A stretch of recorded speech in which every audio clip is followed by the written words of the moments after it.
안녕하세요. 법률사무소 율쌤의 허인규 변호사입니다. 오늘 이 시간에는 그 유류분 반환 의무자가 자신의 기여분을 주장할 수 있는지에 대한 내용을 좀 살펴보려고 하는데요. 쉽게 말해서 내가 생전에 증여를 좀 받았는데 망인이 돌아가신 이후에 다른 형제들이 나를 상대로 유류분 반환 청구권을 행사한 사안에서 내가 이렇게 증여를 받은 이유는 생전에 망인에 대한 재산에 대한 기여도 많았고 여러 가지 뭐 경제적 기여뿐만 아니라 뭐 부양도 했고 어떤 기여분에 대한 대가로서 받은 것인데 이걸 유류분으로 뺏기는 것이 너무 억울하다. 그래서 내 기여분을 주장해서 유류분 반환 의무를 면제받을 수 있는지에 대해서 문의하시는 분들이 상당히 있고 실제로 문제되는 경우도 있어서 이 영상 마련해봤습니다. 먼저 이제 유류분과 기여분 많이 들어보셨지만 한번 정리를 하겠습니다. 유류분은 이제 생전에 망인이 다른 상속인에게 증여하거나 유언으로 유증한 경우에 유류분의 부족이 생긴 그 다른 상속인이 직계비속 같은 경우에는 내가 원래 받아야 할 상속분이 있다면 그 중에 반도 못 받았다면 그 부족분을 그 증여나 유증받은 자에게 반환 청구할 수 있는 것입니다. 그래서 유류분 반환 대상은 유증재산이나 증여재산이 된다는 거. 그리고 기여분 같은 경우에는 이제 그 살아 생전에 상당한 기간 동안에 그 동거나 간호 그 밖의 방법으로 피상속인을 특별히 부양했거나 또는 피상속인의 재산의 유지 증가에 특별히 기여를 했다면 여기서 중요한 게 피상속인의 남아있는 그 상속재산 중에서 일정 금액 또는 비율은 내 거다. 따로 상속재산과 분리해서 내 거고 이거는 고유한 나의 권리인 것이고 그 나머지 가지고 이제 분할을 해야 된다. 이렇게 주장하는 것이 기여분입니다. 그래서 여기서 이제 주의하실 점은 기여분은 남아있는 상속재산, 즉 그 증여와 유증을 제외한 남아있는 상속재산이 있을 경우에만 주장이 가능합니다. 망인이 돌아가셨는데 남은 재산이 없다면 기여분을 주장할 수가 없죠. 그리고 유류분은 그런 남은 재산이 아니라 먼저 가져간 증여 또는 유언으로 증여한 유증 재산에 대해서 반하는 청구이기 때문에 기여분과 유류분은 그 대상이 완전히 다르죠. 따라서 원칙적으로 기여분과 유류분은 그 계쟁 대상 재산이 다르기 때문에 서로 관계가 없습니다. 그거 좀 이해하고 넘어가시고요. 그럼 경우를 나눠서 좀 살펴보겠습니다. 상속재산이 이제 남아있다.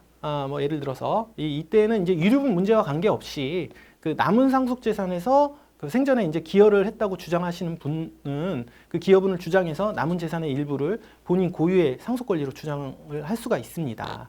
그런데 이렇게 이제 기여분을 주장하시는 분이 이미 생전에 망인으로부터 상당한 재산을 증여를 이미 받았다라고 한다면 설령 그 기여를 많이 했다고 하더라도 실무적으로는 재판부에서는 당신은 이미 많이 받아갔잖아. 근데 뭘 또 남아있는 재산에서 더 가져가려고 해. 뭐 예를 들면 이런 식으로 해서 특별수익을 많이 받은 상속인에게는 일반적으로 기여분을 인정하지 않는 추세입니다. 이 부분은 좀 잘 알아두시면 될 것 같고요.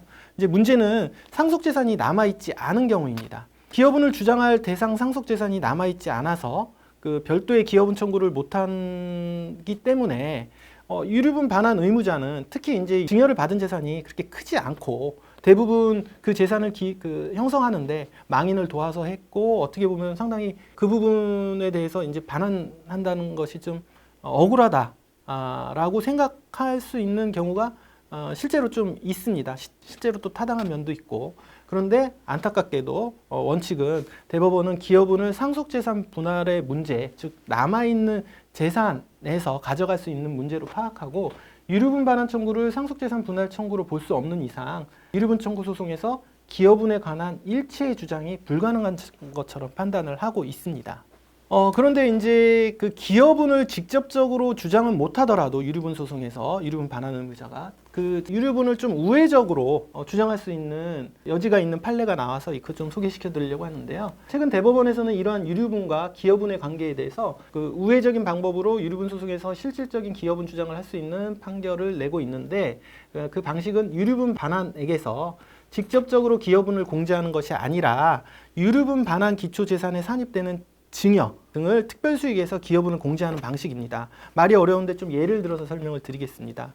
피상속인 즉 망인 갑이 있었는데 그 유일한 상속 부동산이 있었습니다. 그게 이제 한 4억 상당이 되고 그 부동산을 취득하는 데 있어가지고 그 장남인 을이 취득자금 4천만 원을 지원했다고 가정을 해보겠습니다.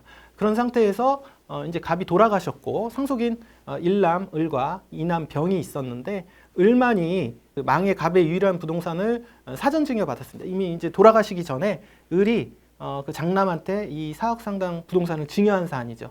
그럼 당연히 병 측에서는 내가 못 받은 유류분, 즉 2분의 1의 또 반이니까 4분의 1, 즉 4억 상당의 부동산 중 1억 상당에 해당하는 지분 내지는 가액을 유류분 반환 청구를 하게 되면 이 경우에 이제 원칙은 결국은 유류분을 4분의 1을 청구를 가능을 하고 을은 자신의 기여분을 주장할 수가 없습니다. 왜냐하면 유류분에서 기여분을 주장할 수가 없으니까요. 즉 병의 을에 대한 1억 원 유류분 청구 금액에서 그 기여분 4천만 원을 공제해서 6천만 원만 지급하겠다는 그 을의 주장을 배척합니다.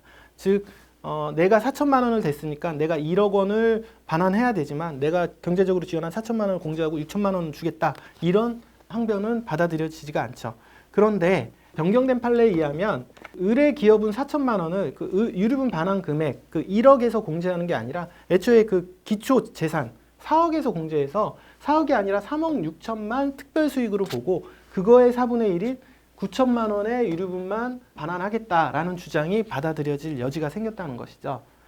사실상 이 판례로 인해서 기여분을 직접적으로 유류분에게서 다 공제는 못하지만 유류분 기초재산에서 공제를 한 이후에 일부라도 좀 감액하는 효과가 있기 때문에 어떻게 보면 뭐 망인의 부양에 무관심한 상속인들 속에서 오로지 유일하게 먼저 망인을 모시고 해서 그 대가로 부동산을 받은 그런 분들한테는 어떤 기여분을 일부 반영할 수 있는 여지가 생긴 것 같습니다. 그래서 이러한 부분과 관련해서 좀 더 궁금하신 점이 있다면 언제든지 저희 그 법률사무소 율셈으로 연락 주시면 도움을 드리도록 하겠습니다.